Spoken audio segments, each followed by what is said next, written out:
तो आज हमारे क्लास 10th मैथमेटिक्स का एक नया चैप्टर है, that is linear equation in two variable. देखिए वैसे तो सीधे सीधे linear equation in two variable पढ़ाने से अच्छा है कि मैं आपको थोड़ा सा रिकैप करा दूं कि क्लास 9th में आप लोगों ने क्या पढ़ा हुआ है, व्हाट इज द पॉलिनोमियल और किस प्रकार से हम टू वेरिएबल तक पहुंचे थे। वो अगर थोड़ा बहुत भी अगर आपको ध्यान हो तो अच्छा होगा, अगर नहीं भी ध्यान है तो मैं थोड़ा सा आपको उसके ऊपर क्लैरिटी देना चाहता हूं, सो दैट कि आप ये ना सोचिए कि यार अचानक से टू वेरिएबल कैसे आ गया। तो उसके लिए टर्म था जो मैंने आपको बताया होगा कि सबसे पहले एक टर्म आता है पॉलिनोमियल। सबसे पहले एक टर्म आता है पॉलिनोमियल, और पॉलिनोमियल समझने के लिए मैंने आपको बताया था कि कोई भी जो अलजेब्रिक एक्सप्रेशन है, किसी भी अलजेब्रिक एक्सप्रेशन को आप कैसे लिखते हैं, आप लिखते हैं ax के पावर n के फॉर्मेट में। याद होगा क्लास 9th में मैंने आपको पढ़ाया था ax के power n, where a is what, a is constant, n is what, n is degree of polynomial, degree of polynomial।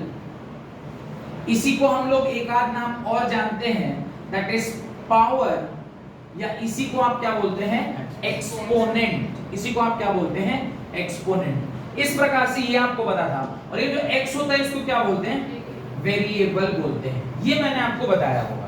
Depending upon कि कितने टर्म हैं किसी भी एक्सप्रेशन के अंदर, किसी भी कैसे एक्सप्रेशन के अंदर, अलजेब्रिक एक्सप्रेशन के अंदर, वो बताता है कि वो किस तरह का पॉलिनोमियल है। अब अगर नंबर ऑफ टर्म्स 1 है, यानी अगर वो सिर्फ एक टर्म वाला है, तो उसको हम लोग क्या बोलते हैं, मोनोमियल। आपको याद आ रहा होगा उसको क्या बोलते हैं, मोनोमियल। सिंगल टर्म अगर कहीं है, जैसा मैंने एग्जांपल दिया था, सपोज कहीं 3x लिखा हुआ है, कहीं 4y लिखा हुआ है, कहीं 7z लिखा हुआ है, कहीं 3 लिखा हुआ है, ये सब में क्या है, एक ही टर्म है। अगर एक टर्म वाला कोई एक्सप्रेशन हो तो उसे हम लोग क्या बोलते हैं, मोनोमियल बोलते हैं। सिमिलरली कहीं पर अगर दो टर्म वाला सिस्टम हो तो उसको क्या बोलते हैं, बाइनोमियल। उसको क्या बोलते हैं, बाइनोमियल। अब बाइनोमियल अगर बोल रहे हैं तो वहां पे टर्म की संख्या कितनी होनी चाहिए, 2 टर्म होनी चाहिए। अब ये जो 2 टर्म्स है, दो टर्म जो है वो क्या क्या हो सकते हैं, ऐसा हो सकता है 2x plus 2y, 3x square plus 5x, 7x minus 3z। इस प्रकार से वहां पे क्या हो सकते हैं, 2 टर्म हो सकते हैं। अब जब मैं 2 टर्म लिख रहा हूं तो वहां पर जरा सा ध्यान देने वाली बात एक आ जाती है कि जब सर आपने टर्म लिखा तो यहां पर जरा अजीबो किस्म का टर्म लिखा है, इसके बाद में थोड़ा अलग किस्म का टर्म लिखा है।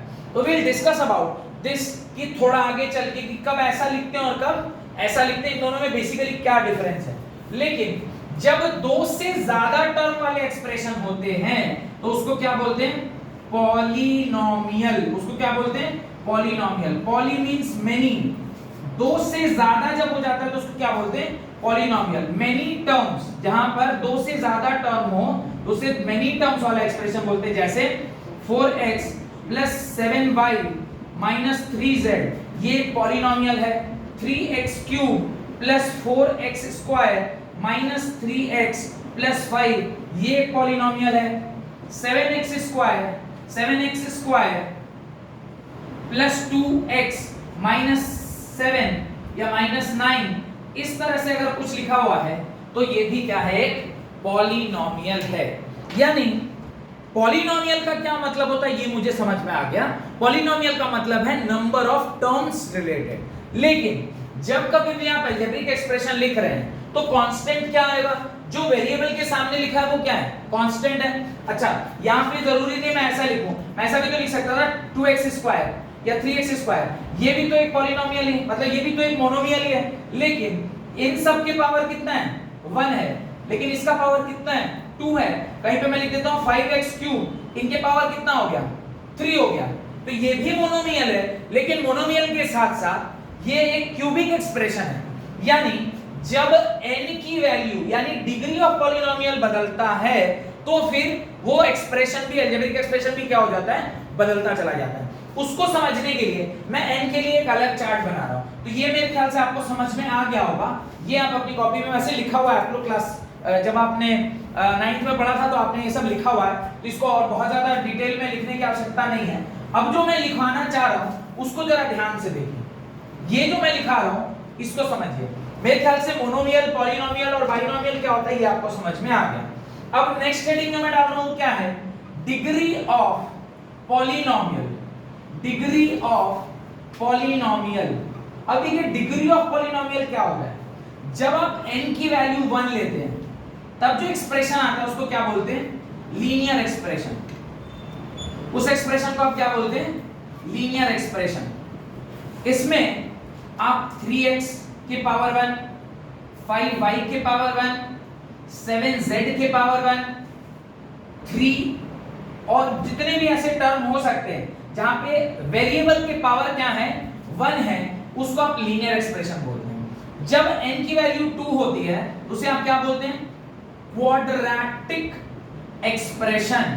उसको आप क्या बोलते हैं, क्वाड्रेटिक एक्सप्रेशन। अच्छा मुझे जरा ध्यान से बताइएगा, दिस इज व्हाट, ये क्या है, ये भी एक लीनियर एक्सप्रेशन है।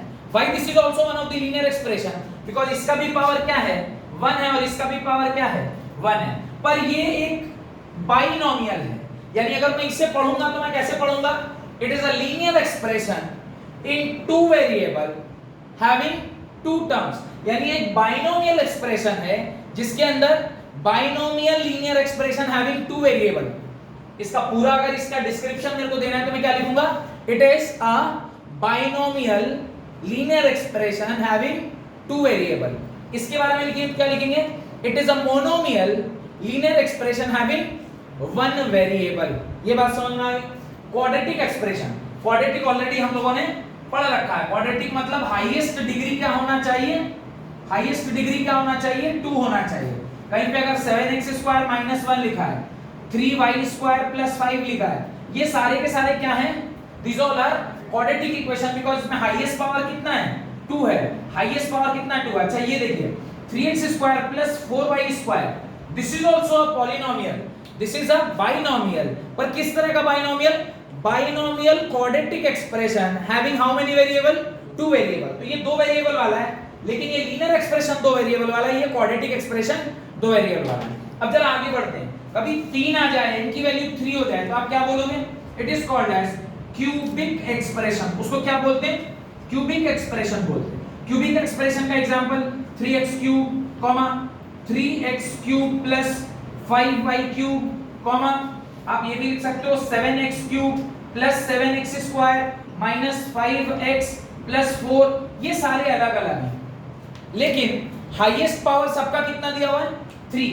यहां पर भी हाईएस्ट पावर 3, यहां पर भी हाईएस्ट पावर 3, यहां पर भी highest power 3। If the highest power is 3 then we will call this expression as a cubic expression. लेकिन तीनों अलग अलग हैं। ये क्या है, this is a cubic monomial expression या monomial cubic expression having one variable. इसको क्या पढ़ेंगे, it is a binomial cubic expression having 2 variable. इसको क्या पढ़ेंगे, this is also a polynomial cubic expression in one variable only. ये भी one variable का है। ये बात आपको समझ में आ गई होगी।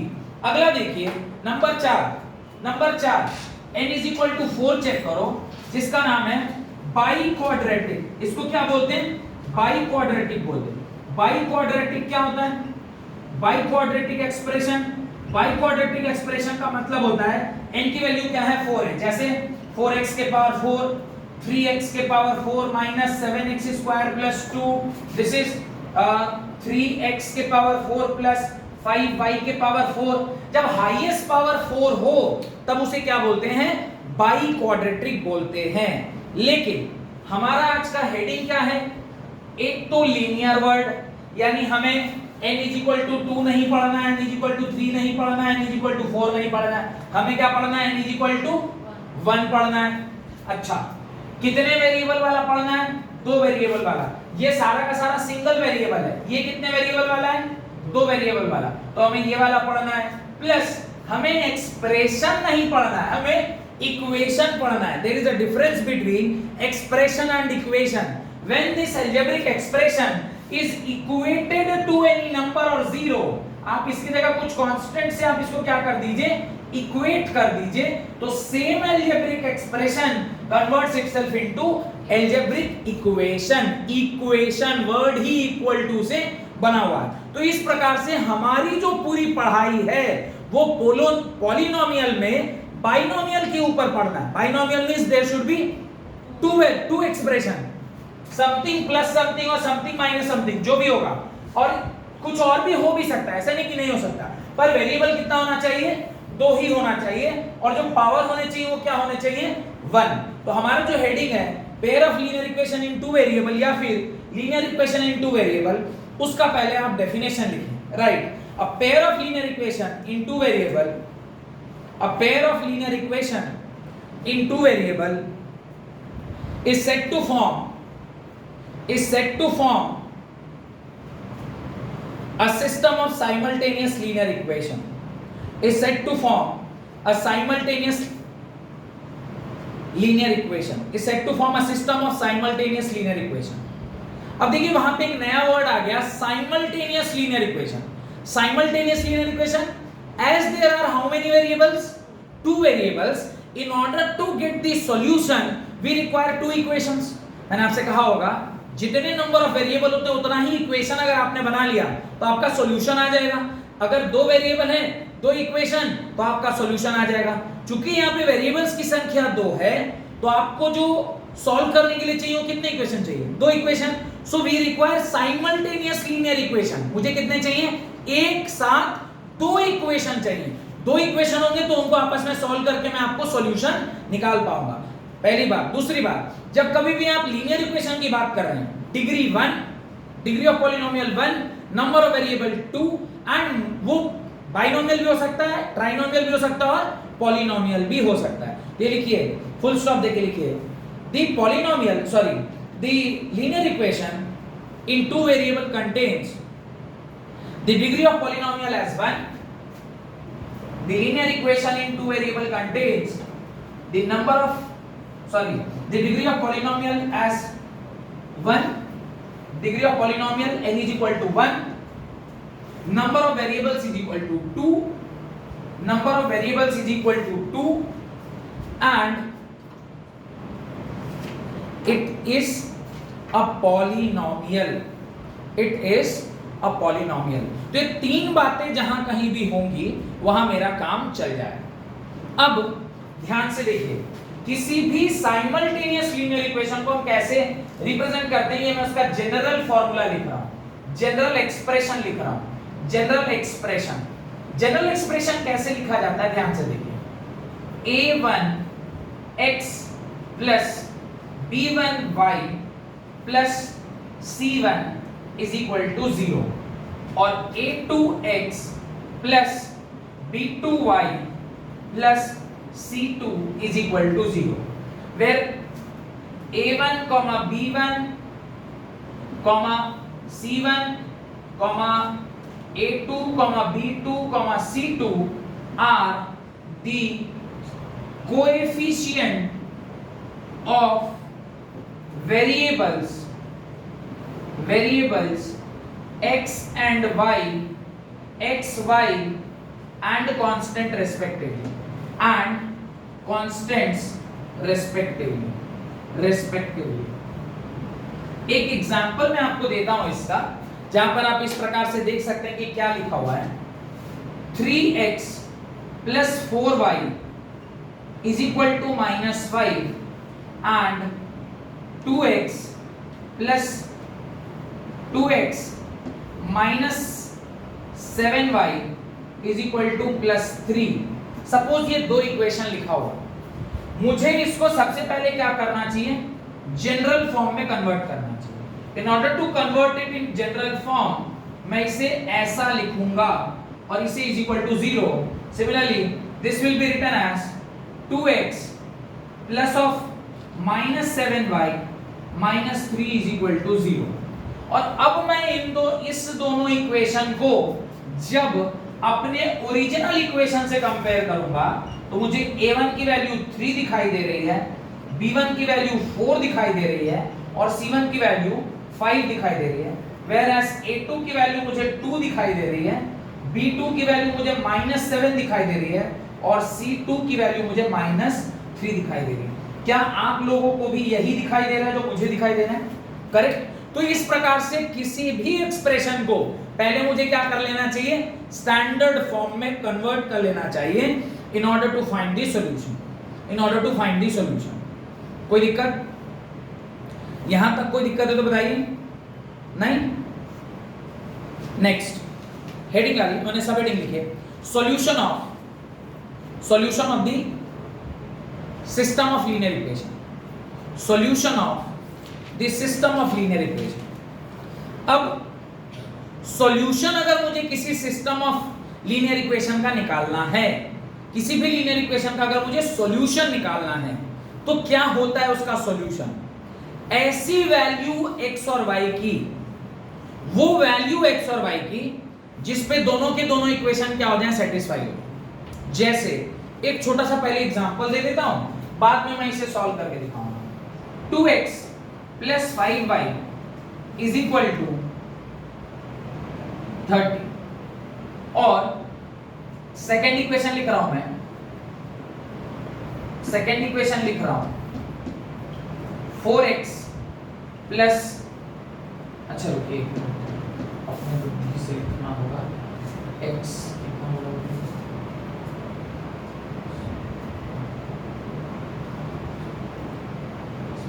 Is equal to 7। ये सपोज करिए मैंने कुछ एक इक्वेशन लिख रखा। अब अभी आपको मैं सिर्फ एग्जांपल देके दिखा रहा हूं, सॉल्व कैसे करते हो बाद में दिखाएंगे, सिर्फ एग्जांपल देखिए। मैं कह रहा अगर मैं x की वैल्यू 5 ले लूं एंड y की वैल्यू 2 डाल दूं, x की वैल्यू क्या डाल दूं 5 और y की वैल्यू 2 डाल दूं, तो क्या दोनों इक्वेशन सेटिस्फाई हो रहा है? देखते हैं। आप यहां पे डालिए 2 into 5 प्लस 5 into 2, ये अब हो जाएगा, अब ये क्या हो गया 20, और 5 plus 2 is equal to 7, 5 plus 2 is equal to 7, ये 2 5 जा 10 से मेरे को 4 5 जा 20 हो गया, तो इसलिए गड़बड़ा गया। खैर, तो इस प्रकार से ये दोनों ही इक्वेशन में ये LHS is equal to किसके बराबर हो रहा है, RHS के बराबर है। यानी इन दोनों को जब आप साइमल्टेनियसली सॉल्व कर रहे हैं तो x is equal to 5 and y is equal to 2 is the solution of pair of linear equation। लिखिए, a pair of values of the variable x and y, a pair of values of the variable x and y satisfying each one of the equation, satisfying each one of the equation in a given system of two simultaneous linear equation, in a given system of two simultaneous linear equation in x and y, a pair of values of variable x and y satisfying each one of the equation in a given system of two simultaneous, each one of the equation in a given system of two simultaneous linear equation in x and y is called solution of the system, is called solution of the system। Example लिखें, x plus y is equal to 1, x plus y is equal to 1, x plus y is equal to 1 and 2x minus 3y is equal to 7, 2x minus 3y is equal to 7।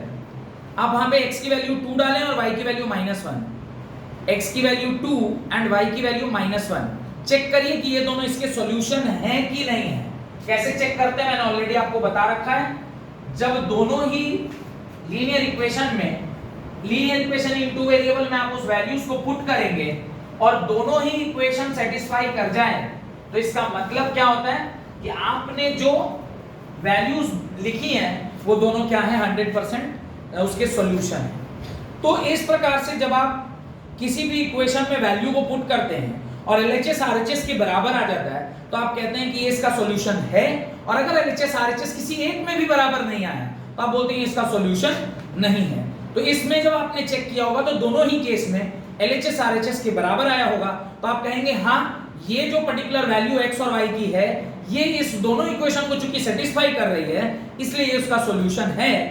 एक example दे रहा हूं जहां पे उसका solution वो नहीं होगा। लिखिए, SHOW show that x is equal to 2 and y is equal to 1 are not a solution of the system of linear equation, x is equal to 2 and y is equal to 1 are not a solution of the system of linear equation.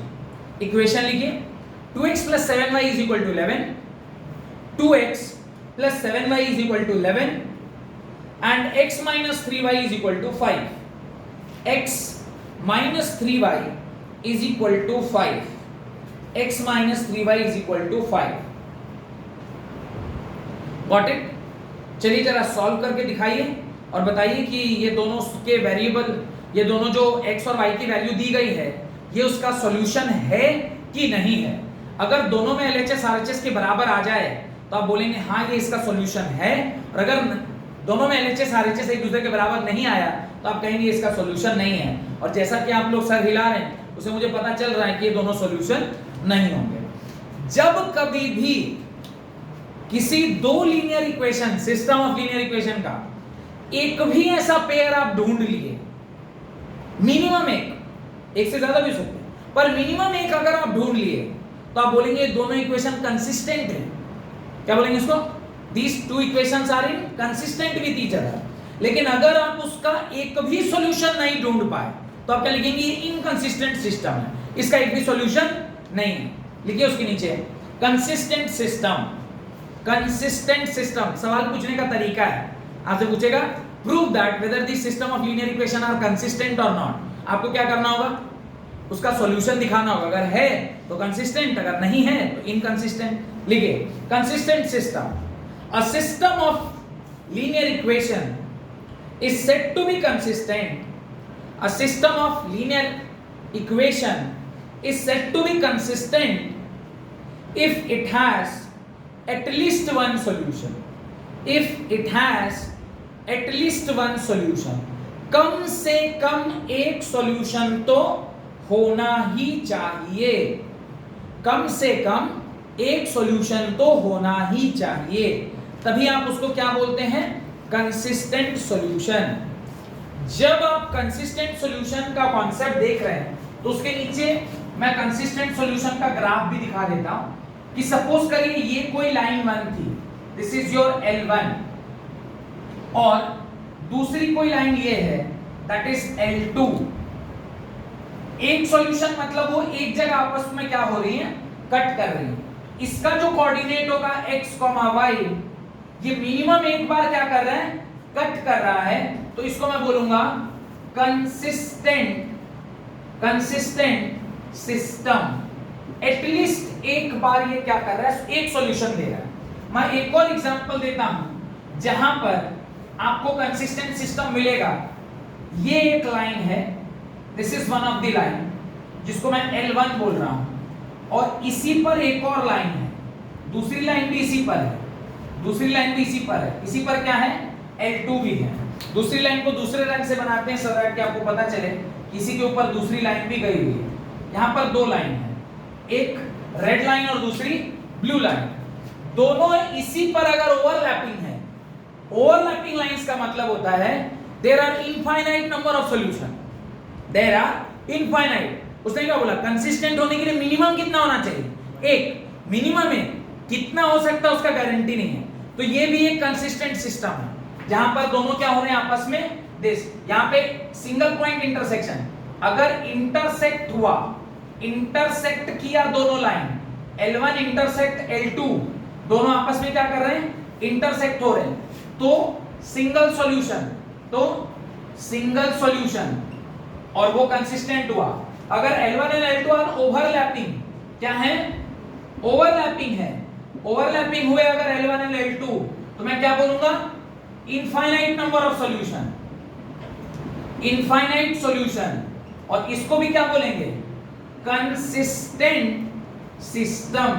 ये भी consistent system है। Whereas जब दो line आपस में parallel हो जाएं, दो लाइन आपस में कैसे हो जाएं?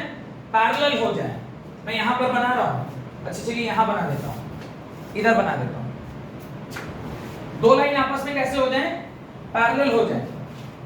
एक लाइन इस प्रकार से और दूसरा लाइन इस प्रकार से। This is L1, this is L1 and this is L2। Lines are parallel lines L1 and L2 ये नेवर इंटरसेक्टिंग लाइन होते हैं। ये क्या होते हैं? नेवर इंटरसेक्टिंग लाइंस, कभी भी इंटरसेक्ट नहीं करेंगे। और जो लाइन कभी इंटरसेक्ट नहीं करती है उसमें हमें क्या मिलता है? No solution. तो तीन ही केस बनते हैं, या तो लाइन पैरेलल होती है, सिस्टम ऑफ लीनियर इक्वेशन, दो इक्वेशन लिख रहे हैं ना, तो एक तो आप ये वाला मत बनाइएगा, ये वाला इनकंसिस्टेंट सिस्टम का एग्जांपल है, तो पहले इनकंसिस्टेंट का आपको डेफिनेशन लिखवाएंगे, तब ये थर्ड वाला केस बनाइएगा। लिखिए इनकंसिस्टेंट, कंसिस्टेंट में ये दोनों बना लिए, उसके नीचे लिखिए inconsistent system. A system of simultaneous linear equation, a system of simultaneous linear equation is said to be inconsistent. TENT है ना, मैंने थोड़ा गलती कर दिया है लिखने में, शायद TENT कर लीजिए, है ना, TANT हो गया है, TENT है। Inconsistent if it has no solution, if it has no solution. A system of simultaneous linear equation is said to be inconsistent if it has no solution. अगर इनका कोई solution नहीं है तो उसको क्या बोलते हैं? इनकंसिस्टेंट। और नो सॉल्यूशन कब होगा? जब लाइन आपस में क्या होंगे? पैरेलल होंगे। पैरेलल लाइन का मतलब never intersecting line, never intersecting का लाइन मतलब नो सॉल्यूशन, और नो सॉल्यूशन मतलब ये इनकंसिस्टेंट सिस्टम है। ये कैसा सिस्टम है? This is a inconsistent system. ये इनकंसिस्टेंट सिस्टम का एग्जांपल है। तो कंसिस्टेंट सिस्टम के दो एग्जांपल, इनकंसिस्टेंट सिस्टम के एक ही केस बनते हैं। यहां तक कोई डाउट है तो पूछिए, यहां तक कोई डाउट है तो पूछिए, नहीं? हेडिंग डालें graphical representation of linear equations. अब मेरा जो नेक्स्ट कार्यक्रम ये है कि जब कभी भी आपको कोई लाइन दिया जाएगा तो आप उससे इक्वेशन से ग्राफिकली कैसे सॉल्यूशन लाएंगे। हम लोग को कुल मिलाकर ना 3 या 4 मेथड पढ़ना होता है। एक है ग्राफिकल मेथड जिससे हम सॉल्यूशन निकालते हैं, सेकंड है जहां पर आप पढ़ते हैं कि किस तरीके से सब्स्टिट्यूशन से आप निकालते हैं, थर्ड है एलिमिनेशन से निकालते हैं, फोर्थ है क्रॉस मल्टीप्लिकेशन से। तो कुल मिला के आपको 4 मेथड का ज्ञान होना चाहिए। Graphical method, substitution method, elimination method and cross multiplication method. सबसे पहले ग्राफिकल मेथड सीखेंगे, उसका 3 लेक्चर में 3 मेथड सिखाऊंगा, और उसका जो उसके बाद वाले कुछ 4 या 5 लेक्चर होंगे उसके अंदर आपको सिर्फ और सिर्फ न्यूमेरिकल कराऊंगा, जिसके अंदर वर्ड प्रॉब्लम, क्योंकि वर्ड प्रॉब्लम भी बहुत जरूरी है। तो अभी पहले इक्वेशन फॉर्मेशन सिखा देता हूं कि इक्वेशन को कैसे सॉल्व करते हैं, बाद में फिर क्या करेंगे, सारे वर्ड प्रॉब्लम में सिर्फ इक्वेशन लिख लेंगे। सॉल्व करना तो पहले ही सीख चुके हैं, तो फिर से उसको सॉल्व करने का फायदा। अब तो आपको सीखना है कि कैसे जो इंग्लिश में स्टेटमेंट लिखा उसको मैं मैथ्स में कैसे लिखूं, और मैथ्स में एक बार लिख लीजिएगा तो सॉल्व करना तो मैं आपको पहले ही सिखा चुका रहूंगा, तो उसके लिए आपको बहुत ज्यादा हेडेक नहीं लेना है। और ऑलरेडी क्वाड्रेटिक इक्वेशन आपको पढ़ा चुके हैं, तो क्वाड्रेटिक इक्वेशन में तो ऑलरेडी आप इक्वेशन का कैसे सॉल्यूशन लिखते हैं ऑलरेडी आपको पता है, तो वो हम लोग कर लेंगे। हेडिंग डालिए graphical representation of linear equation. Graphically आप कैसे सॉल्व करते हैं, मैं एक एग्जांपल लेता हूं और उसी एग्जांपल से पूरा का पूरा ग्राफिकल सिस्टम आपको समझाने की कोशिश करते हैं कि कैसे जब कोई पेयर ऑफ लीनियर इक्वेशन आपको दिया जाता है तो आप उसको कैसे सॉल्व करते हैं। एक मैं ग्राफिकल सिस्टम ले रहा हूं, x + y = 10, x + y = 10 and x - y = 4। ये इस प्रकार का एक इक्वेशन आपको दिया गया है जिसको आपको सॉल्व करना है। अब मैं इसे कैसे सॉल्व करूंगा, तो आप देखिए सबसे पहले मैं लिख रहा हूं इक्वेशन नंबर 1। जब मैं इक्वेशन नंबर 1 लिख रहा हूं, यहां मैं लिखूंगा x और नीचे मैं लिखूंगा y। आप क्या करेंगे, कुछ इस प्रकार का एक डब्बा बनाइए जहां पे मिनिमम 2 कोऑर्डिनेट आपको लेने हैं। ये हम किसके लिए लिख रहे हैं, इसको मैं इक्वेशन नंबर 1 मान रहा हूं और इसको इक्वेशन नंबर 2। x की आप एक वैल्यू लीजिए, मैं ले रहा हूं 0। जब आप x 0 लेंगे तो x की वैल्यू 0 पुट करिए, y की वैल्यू कितनी निकल जाएगी 10। एक और केस ऐसा लीजिए जहां पे आप y को क्या ले लीजिए 0, y को 0 लीजिएगा तो x कितना निकल के आएगा 10 निकल जाएगा। तो ये सबसे आसान होता है कोऑर्डिनेट लेना। फिर आप क्या करिए, इक्वेशन नंबर 2 लीजिए। जब आप इक्वेशन नंबर 2 लीजिएगा, वापस से इस तरह का एक डब्बा बनाइए, जिस डब्बे में आप क्या लिखेंगे, एक जगह आप लिखेंगे x, एक जगह आप लिखेंगे y, और इस प्रकार से आपने डब्बा बनाया। x में आप क्या लिख रहे हैं, तो आप यहाँ कोई भी वैल्यू ले लीजिए। मैं जैसे रैंडमली कुछ 5 ले रहा हूं, तो सपोज अच्छा था आप 0 ले लो, x की जगह पे आप 0 ले लो। जब आप x 0 ले लो तो y कितना होगा, -4, और जब आप y 0 लेंगे तो x कितना होगा, +4। तो इस प्रकार से आपने 4 वैल्यूज तो u निकाल ली। जैसे ही आपने 4 वैल्यू निकाल लिया, अब आप बनाइए ग्राफ। देखिए मैं जो बना रहा हूं, ये मैं एक रफ ग्राफ बना रहा हूं, पर आप लोग इस तरह के सवाल को कहां बनाएंगे, ग्राफ की कॉपी में बनाइएगा। ठीक है, मैं कोशिश करूंगा कि यहां से भी जो आंसर निकल के आए वो ऑलमोस्ट वही आए जो आना चाहिए। 2 4 6 8 10 12। मैंने पॉजिटिव x में 12 लिया, रीजन मैक्सिमम वैल्यू कितनी दी गई है, 10, तो मुझे 12 तक ले गया। अब जरा y में चेक कर लीजिए, मैक्सिमम कितना दिया हुआ है, 10। मैं वापस से इधर भी क्या ले लेता हूं, 2 4 6 8 10 12। इधर -2 -4 -6 -8 -10, और इधर भी आप ले लें -2 -4 -6 -8 -10 की आवश्यकता नहीं, क्योंकि वो वहां पर नहीं बना। अब आप पहले इसको, इस कोऑर्डिनेट को आप a नाम दीजिए, इसको b, इसको c और इसको d। कोऑर्डिनेट हमेशा xy से बनता है, तो पहला कोऑर्डिनेट क्या है, 0, 10, x 0 y 10, यहीं पड़ेगा। आपने इसको क्या मान लिया, a मान। सेकंड जो आपका कोऑर्डिनेट था वो क्या था, b coordinate, that is 10, 0, x 10 y 0, ये आपका b आ गया। द मोमेंट आपको दो कोऑर्डिनेट मिल गया, आप उसको क्या कर दीजिए, स्ट्रेट लाइन से ज्वाइन कर दीजिए। आपने इस प्रकार से इसको क्या कर दिया, ज्वाइन किया। द मोमेंट आपने इसको ज्वाइन किया, ये इक्वेशन नंबर 1 जो है वो लाइन 1 को रिप्रेजेंट कर रहा है, मैंने उसके आगे क्या लिख दिया, लाइन 1 रिप्रेजेंट कर दिया। यहां तक कोई डाउट नहीं। अब जरा देखिए, सेकेंड इक्वेशन से मुझे दो कोऑर्डिनेट मिलेगा, एक है 0, -4, एक है 4, 0। मैं c को पहले प्लॉट करता हूं, 0, -4, x 0 y -4। मेरे ख्याल से शायद इसी पॉइंट के बारे में वो बात कर रहा है, x 0 y -4। मैंने इसको क्या मान लिया, c मान लिया। अब जरा ध्यान से देखिए, अगला कोऑर्डिनेट है x4 y 0, x4 y 0, ये coordinate is the d coordinate. अब आप क्या कीजिए, इन दोनों को भी आपस में क्या कर दीजिए, जोड़ दीजिए। ये जो आपने लाइन रिप्रेजेंट किया, ये कौन सी लाइन थी, दिस इज लाइन नंबर 2। आप देख पा रहे होंगे कि ये जो लाइन है एक ऐसी जगह पर कट हुआ है। अब मैं देखिए, वैसे तो ग्राफ में एग्जैक्ट आएगा, पर मुझे जो एक टेंटेटिव लग रहा है कि शायद आपका x कोऑर्डिनेट 7 होगा और इधर जो आपका y कोऑर्डिनेट है वो लमसम 3 के आसपास आएगा। 7 3 आपका सॉल्यूशन होना चाहिए। अच्छा, मैंने तो ऐसे एक रफ तरीके से किया है, पर फिर भी मेरा लग रहा है सही आया होगा। क्यों, मैं चेक कर लेता हूं।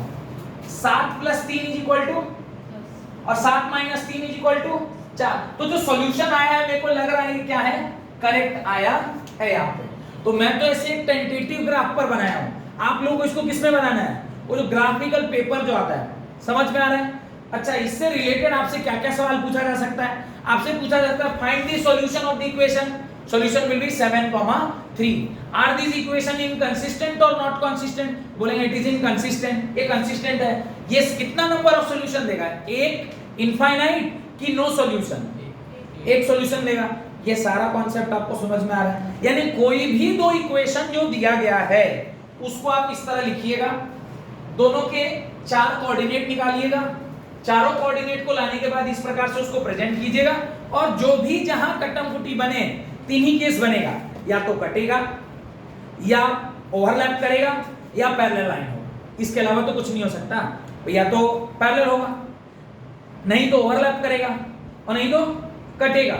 अगर कटा सिंगल सॉल्यूशन, ओवरलैप कर गया इनफाइनाइट सॉल्यूशन, पैरेलल हो गया नो सॉल्यूशन।